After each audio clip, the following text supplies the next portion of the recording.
From the heart of South Asia to the crossroads of Central Asia, from the turbulent Middle East and North Africa to the power corridors of the West, where narratives collide, perspectives matter and stories connect.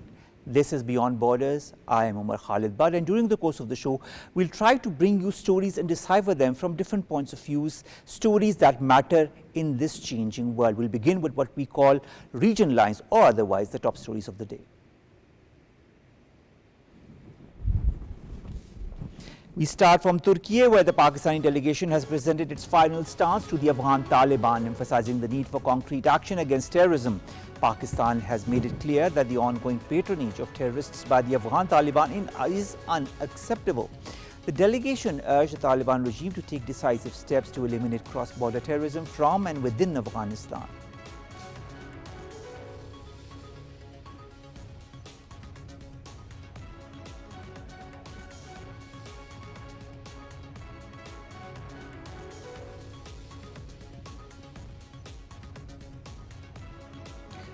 Moving on, despite agreeing to a US brokered ceasefire, Israel's Prime Minister Benjamin Netanyahu is insisting to maintain security control over Gaza.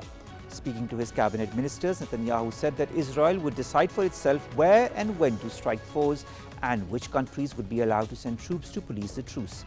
Tens of thousands of tons of unexploded Israeli bombs continue to threaten lives across Gaza.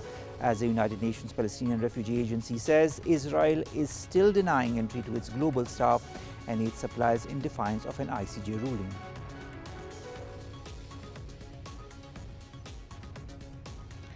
Meanwhile, Kashmiris on both sides of the line of control and across the world are observing the Black Day today to draw global attention to the ongoing catastrophe caused by India's continued illegal occupation of Indian illegally occupied Jammu and Kashmir. President Asif Ali Zardari and Prime Minister Mohammad Shehbaz Sharif paid tribute to the sacrifices of the Kashmiri people in their ongoing struggle, reiterating Pakistan's unwavering moral, political and diplomatic support for their just cause.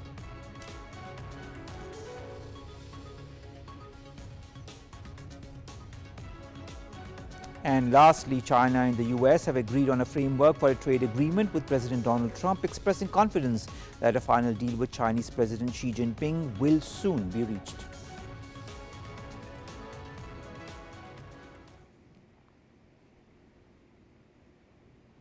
We'll begin with South Asia, and our leading story concerns the peace talks between Afghanistan and Pakistan. As you very well know, these talks have entered or had entered their second phase. The second round of talks was recently held in Turkey, of all places.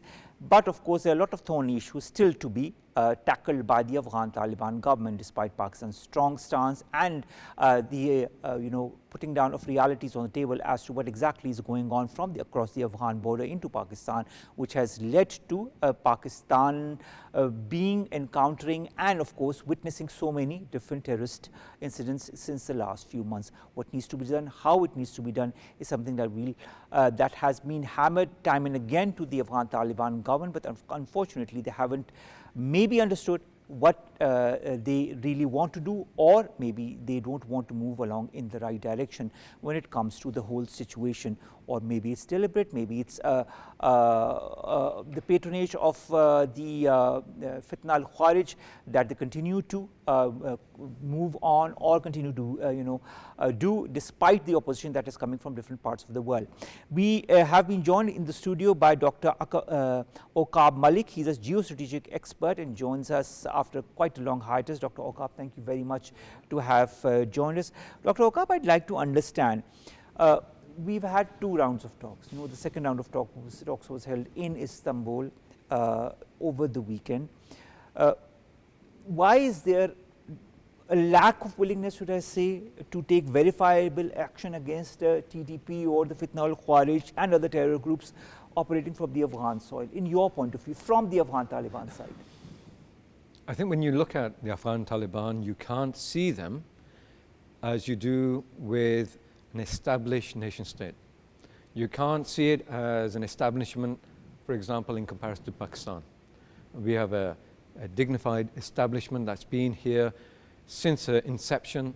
It has had struggles, but generally it's been a very solid, continuous rule of law throughout the country, and established monopoly of coercive power throughout the country. Taliban are, how should I say, are not an established government per se, although they've taken power, a majority of the country, but you can't see them as being able to establish complete control of every aspect of that country in the way that a modern country does. And the problem with this is that you have a variety of different power centers, and you have many different non-state actors in Afghanistan at this moment in time. I think that's been verified by evidence. And the Taliban finds that if they do go against any one of these, it would have massive repercussions within the country, and especially in their hold on power, because it's quite tenuous at the moment.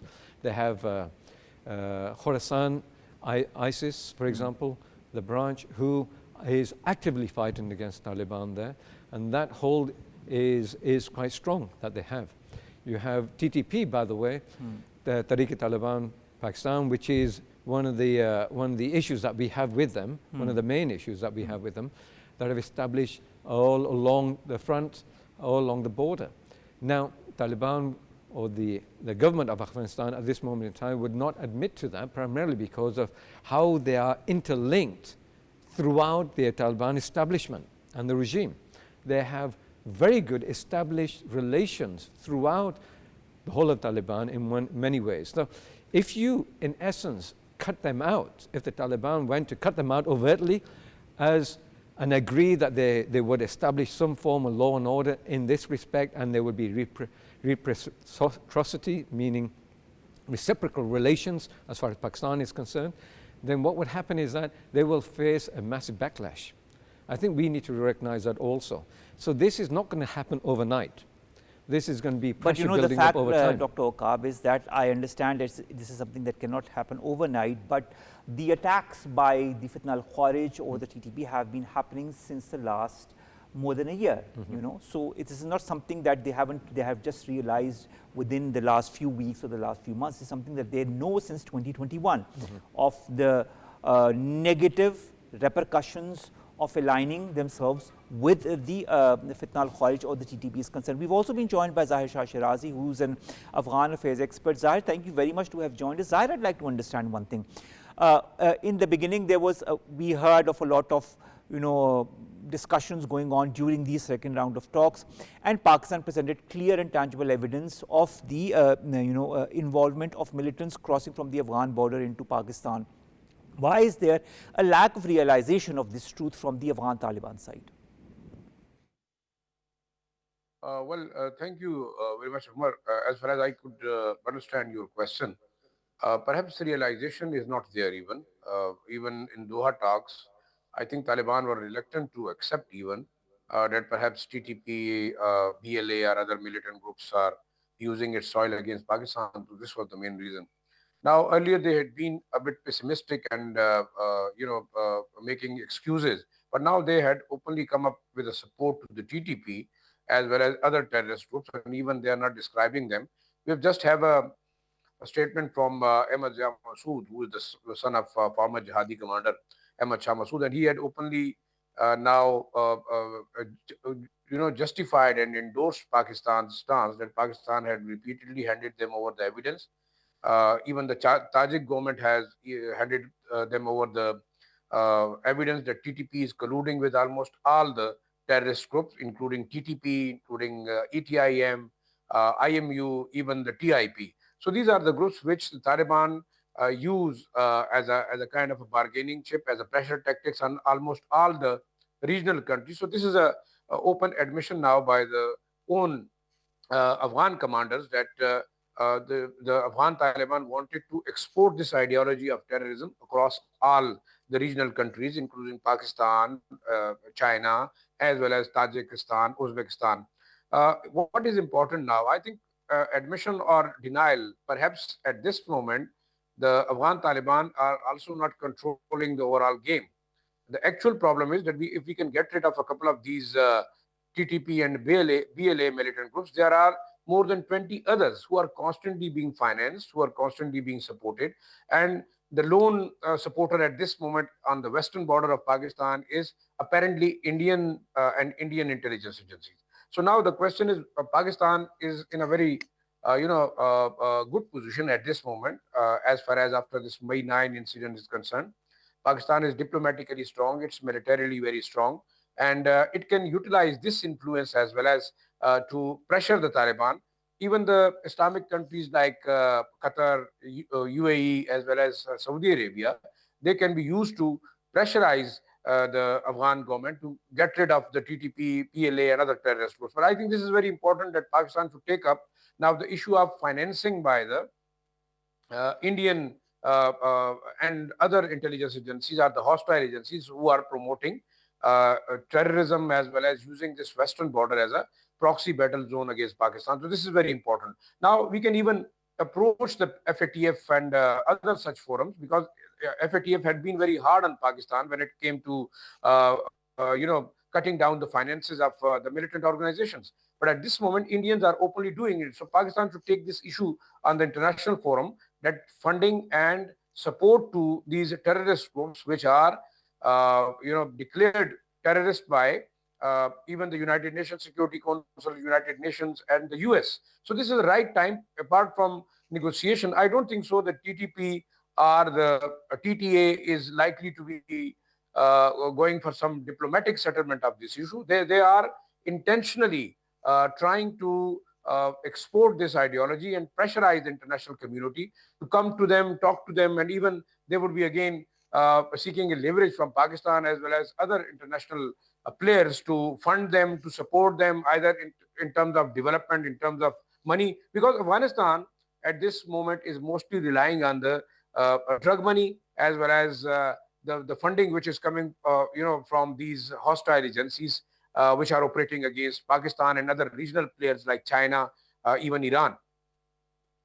All right. Dr. Aqab, I'd like to understand, on the one hand, we've got the India factor, that is, of course, financing the Afghan Taliban government and, of course, pressurizing it to continue with its nefarious activities or continue supporting the Fitna al-Kharij when it comes to nefarious activities against Pakistan. On the other hand, we've also got the Afghan Taliban who do not want or are in no mood to dismantle the TTP or the Fitna al-Kharij. In fact, what they want to do is some kind of a veiled, opportunity to continue with these talks without coming to a logical conclusion. They say, let's bring the Fitna al-Kharij to the talks table as well, instead of saying that we are going to dismantle them.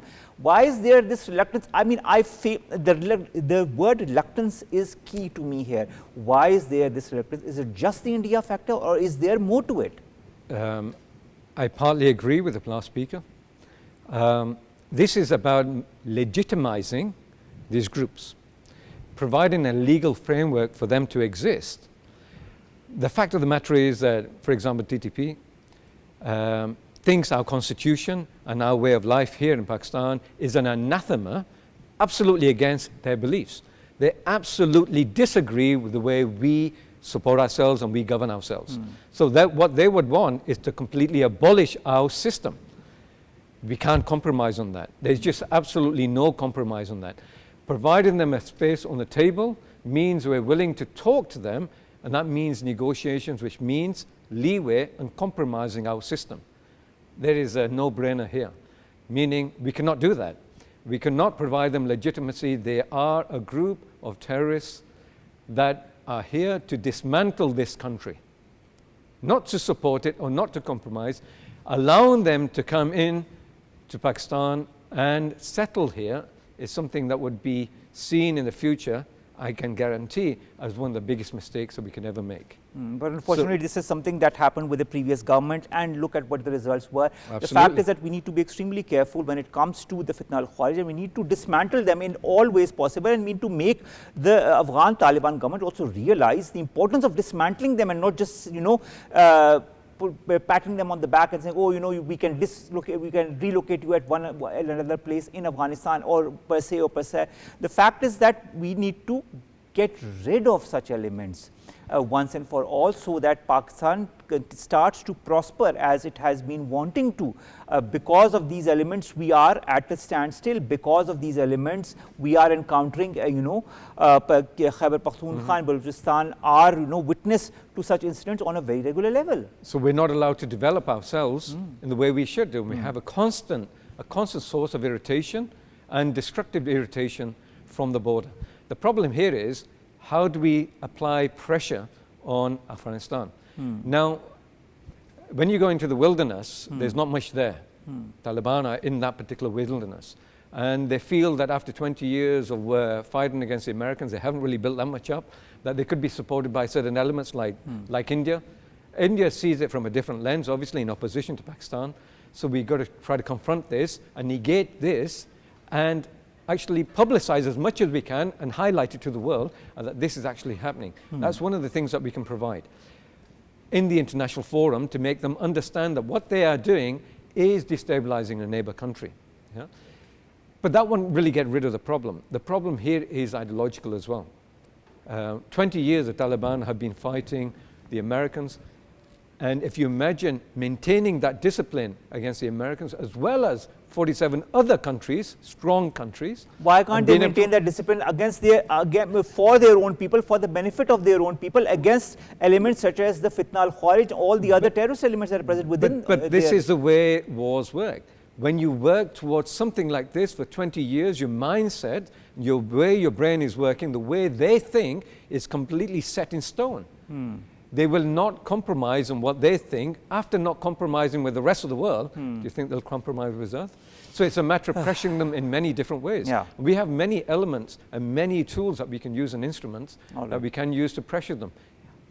The whole surrounding country and block them off. At the end of the day, they need to realize they are part of the world, not separate from the world.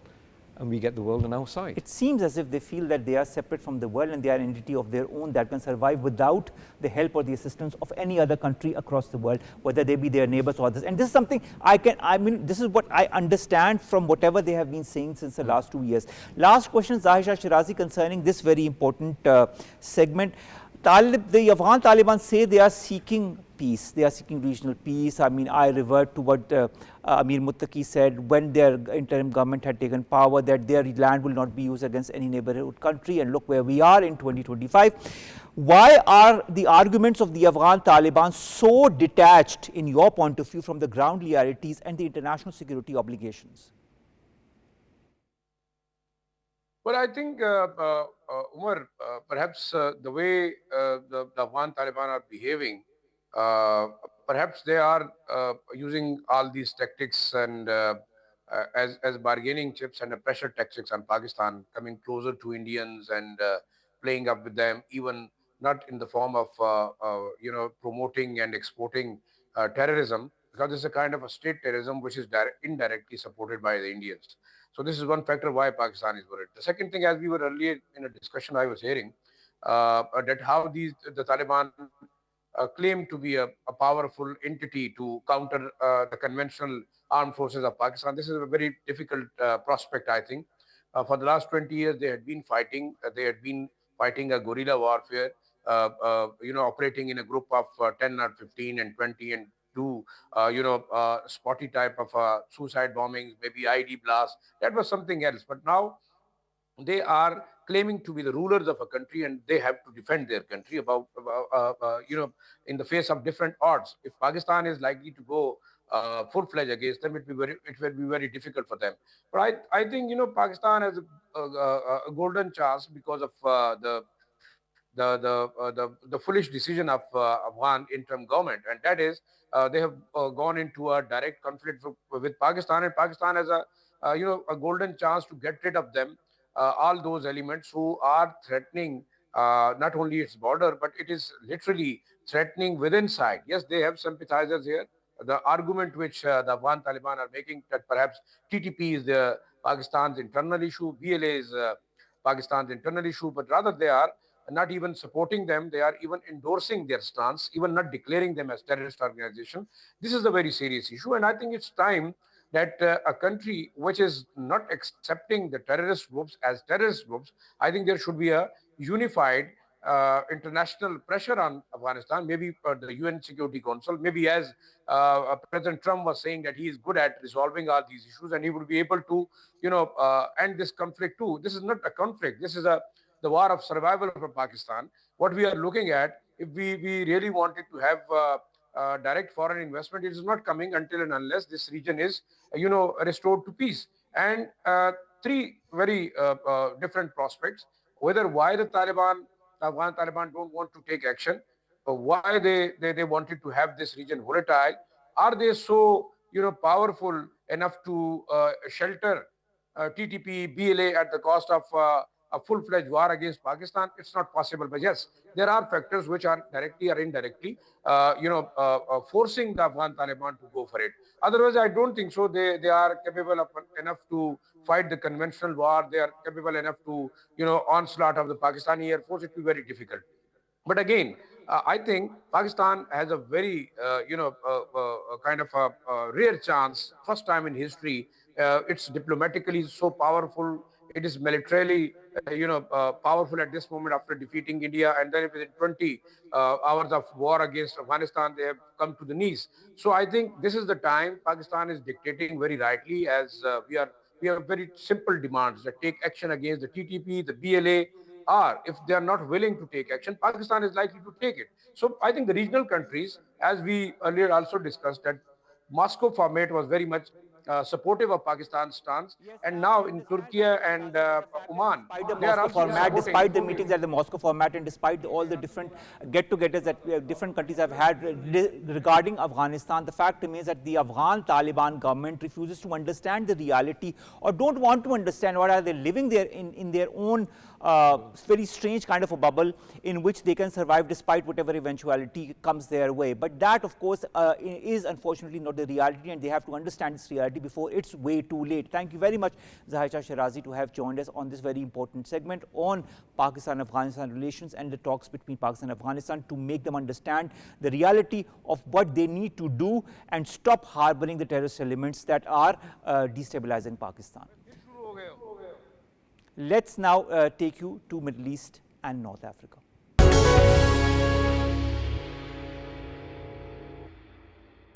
Now, of course, our leading story concerns Gaza. Our leading story concerns the peace agreement that was made between Hamas and Israel, and which an agreement that Israel is flouting since day one. The number of casualties keeps on increasing every single day. The number of those injured continues to increase every single day. The occupied West Bank is seeing arrests. The occupied West Bank is seeing more and more land being occupied by the Israelis, and the list goes on and on. And of course, to add to that, the Israeli Prime Minister saying that he will decide which kind of force will be established within the territories of Palestine to harbor peace in the region, which brings us back to square one when it comes to this whole conflict between Palestine and Israel. We continue to be joined by Dr. Aqab Malik, who is a geostrategic expert in the studios. Dr. Aqab, Israeli Prime Minister says that Israel would determine which foreign forces enter Gaza as part of a planned international force to secure the ceasefire there. I find it amusing, to say the least. What's your take? I think this is all about power and not about peace. It's about employing power so that they can get what they want, to the detriment of what is actually needed, which is peace. I don't think they want peace at all. This is a continuation of power, utilizing other means to maintain power over Gaza, and there will be no independence in Gaza, as far as the Israelis want. I don't think they ever will commit to a two-state solution, not whilst Netanyahu is there. So this is another way of utilizing power, but not in a way that it confronts international scorn against them. So they've seen that the world is absolutely opposed, with the exception of a few countries who are intrinsically linked to Israel. The world is opposed to what Israel has been doing.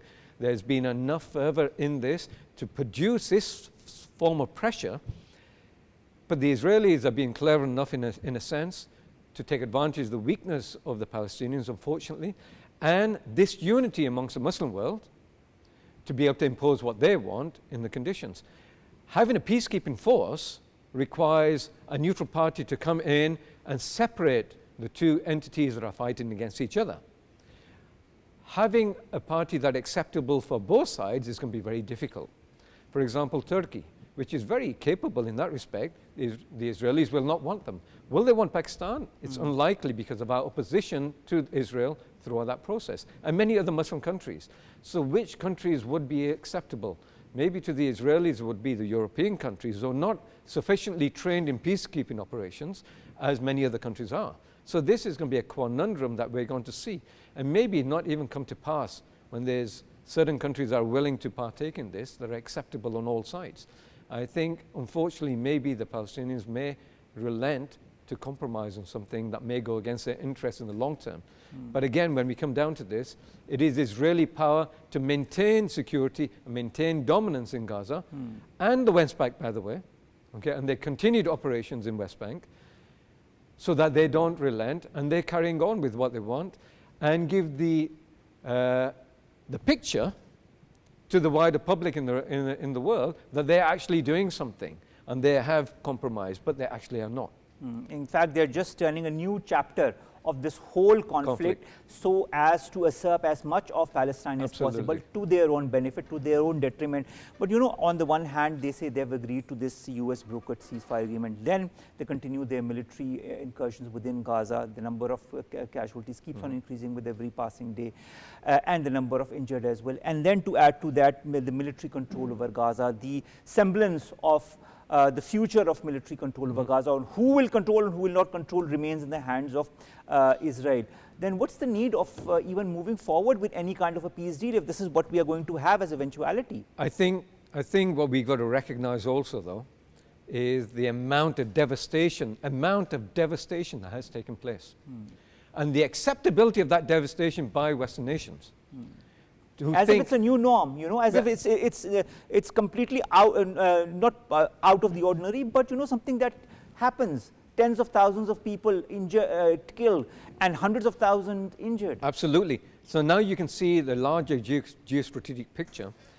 The renaming of the Department of War, the Department of Defense, the Department of War, is a stance taken forward by the Americans to look at the new global reality and the changing power structure in the world and increasing multipolarity of that, and challenge to US hegemony, which is depleting and has been for a while.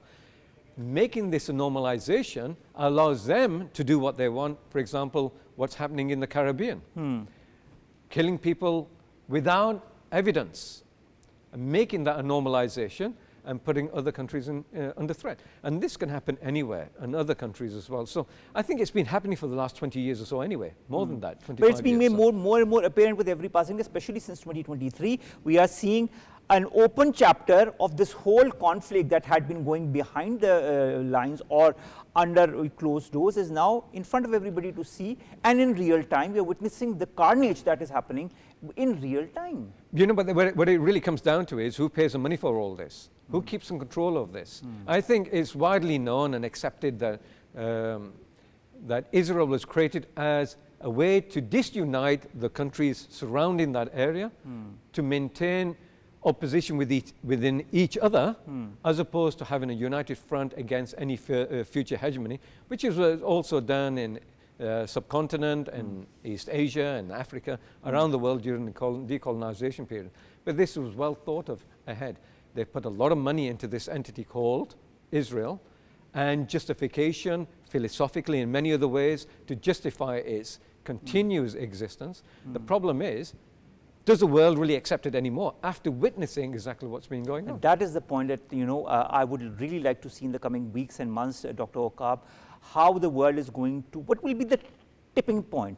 We already reached the tip of the iceberg. When does it fall? When do things really change in a tangent that maybe certain states in the West did not realize it would? We'll take that for another day. We're a bit short of time, my producer is telling me. Thank you very much, Dr. Aqab Malik, to have joined us. Strategic expert, joining us after a very long time. I hope this will be the first of many such encounters that we'll be having.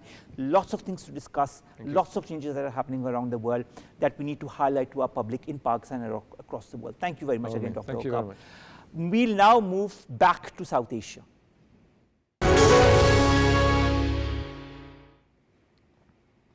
Now, another leading story when it comes to South Asia is Indian illegally occupied Jammu and Kashmir. The Kashmir issue is something that has been in the halls of the United Nations since decades. So many resolutions that have been passed by the UNSC, but to no avail. Despite the pressure that is being put on India, nothing tangible is happening. Now, 78 years of India's illegal occupation of the Indian illegally occupied Jammu and Kashmir stands today. Today has been 78 years that this has been going on. Before we move to our guest, let's watch a short report.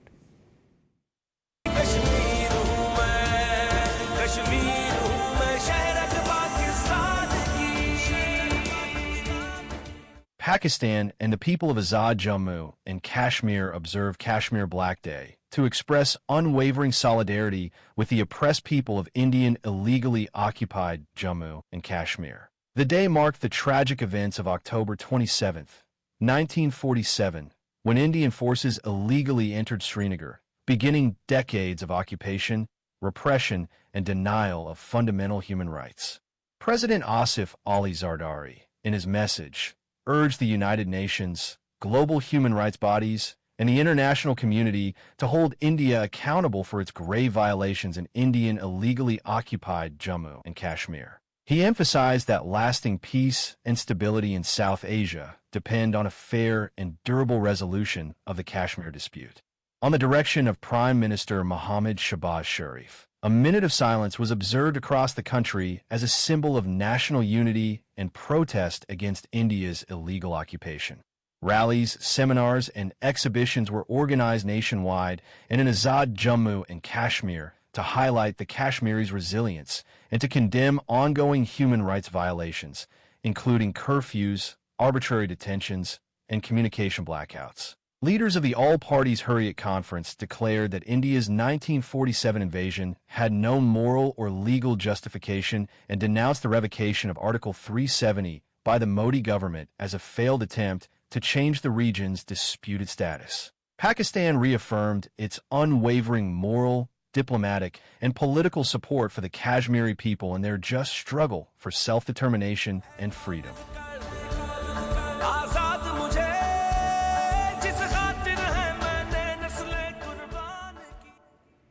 So many Kashmiri leaders, ladies and gentlemen, have laid down their lives for this struggle for their right to self-determination. Many of those leaders have continued to talk about it on the different international fora. One of those leaders was Syed Ali Geelani, who had asserted that Jammu and Kashmir is not part of India and that the people must be given their due right to self-determination. His grandson is right here with us today to discuss that very aspect of the determination, the right to self-determination of the people of Indian illegally occupied Kashmir.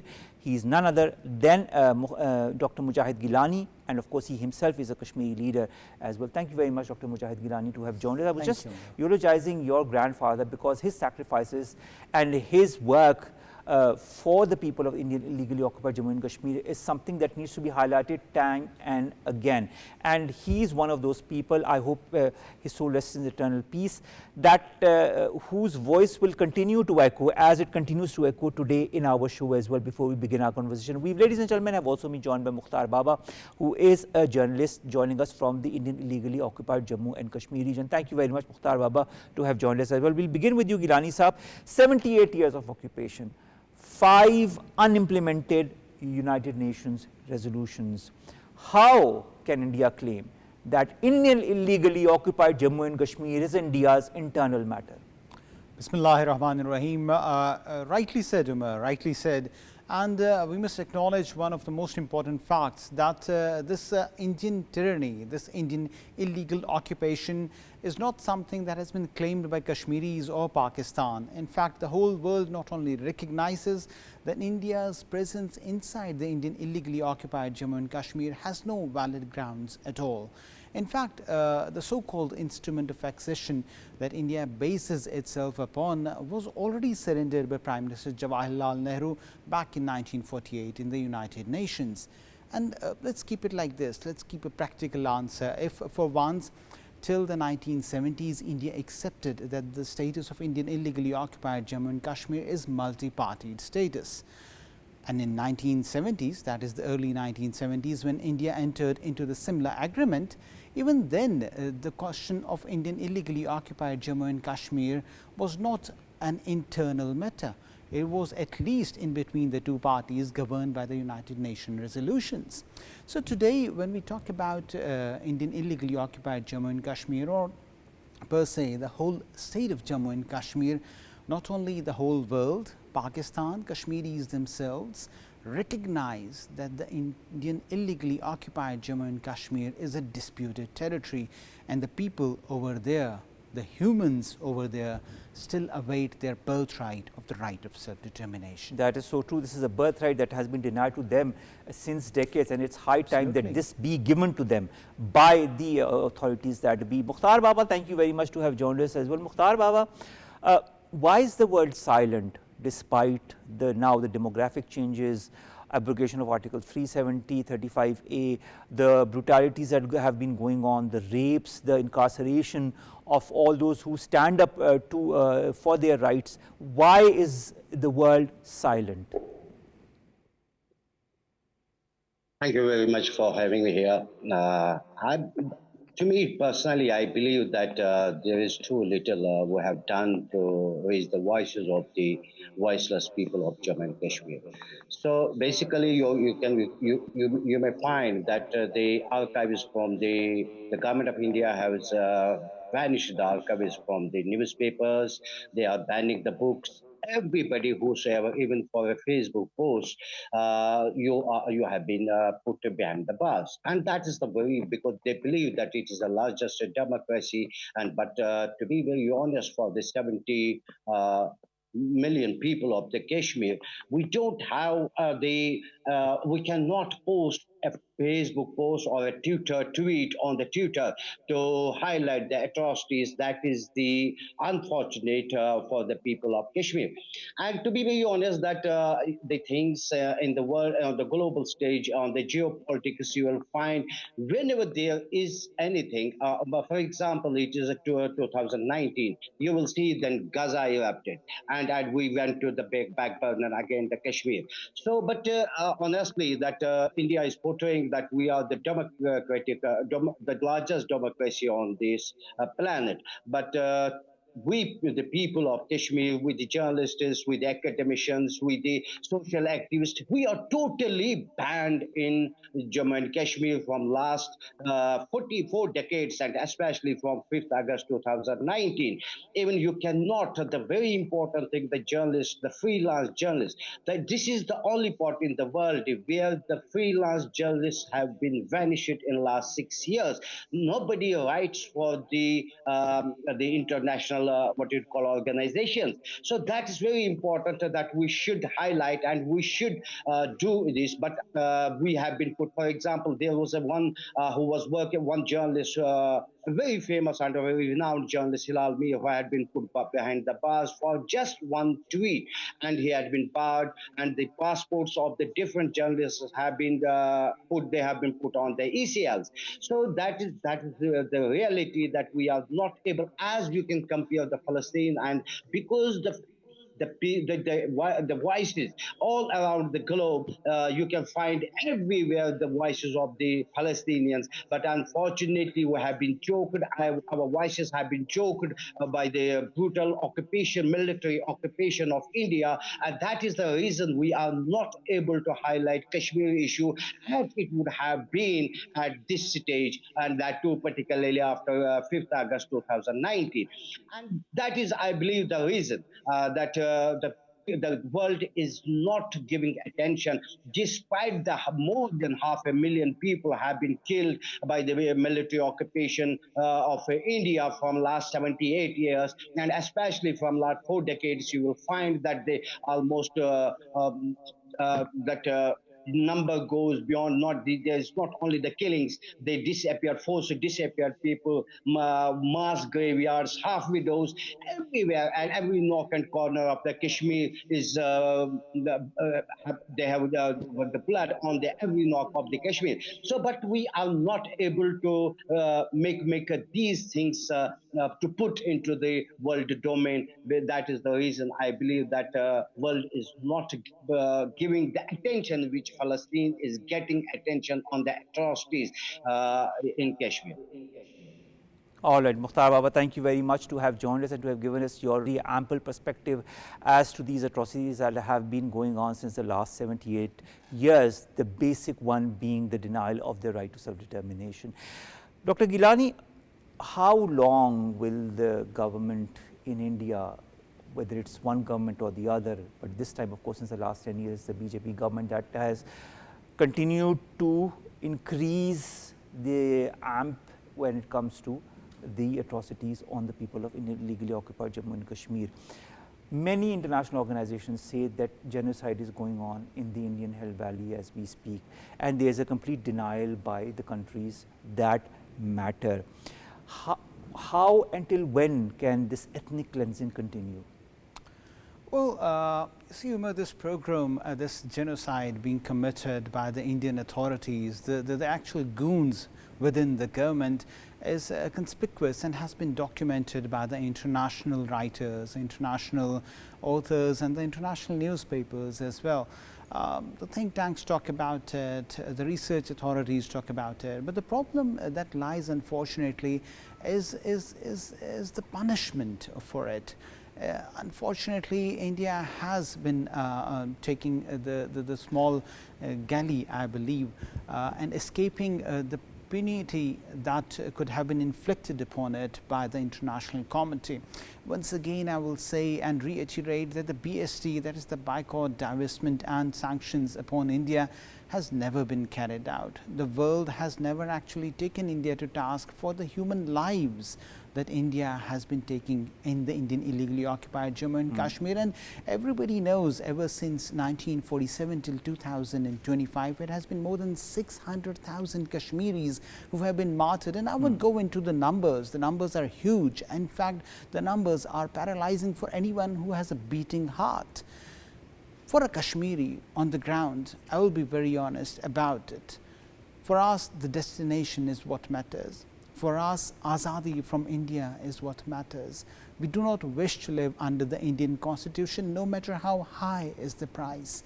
And that price you can ask from Shamali Begum, the mother of Shahid Maqbul Bhat. You can ask from Dr. Qasim Faktu, from Masrat Alam Bhat. You can ask from Shabir Shah. They have families, and those families have not met their kin, their loved ones, because they are incarcerated for the past many, many years. Even the people, the youth in Indian illegally occupied Jammu and Kashmir who had to resort to gun for the right of self-determination, they did it. They laid their lives for the cause, but they have not been subjugated. They never yielded to Indian hegemony.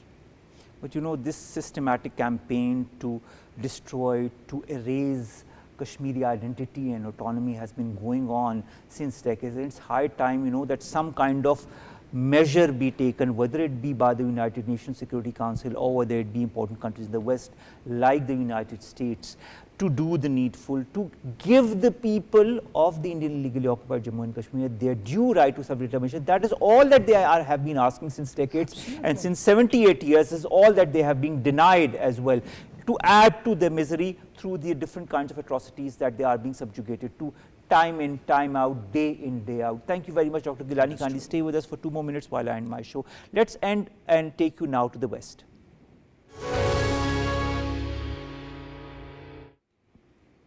Now, US and China at loggerheads as far as you know, their relations are concerned, especially trade relations. We had the 100% tariffs that were imposed by Donald Trump. There seems to be some kind of a relaxation as far as that is concerned.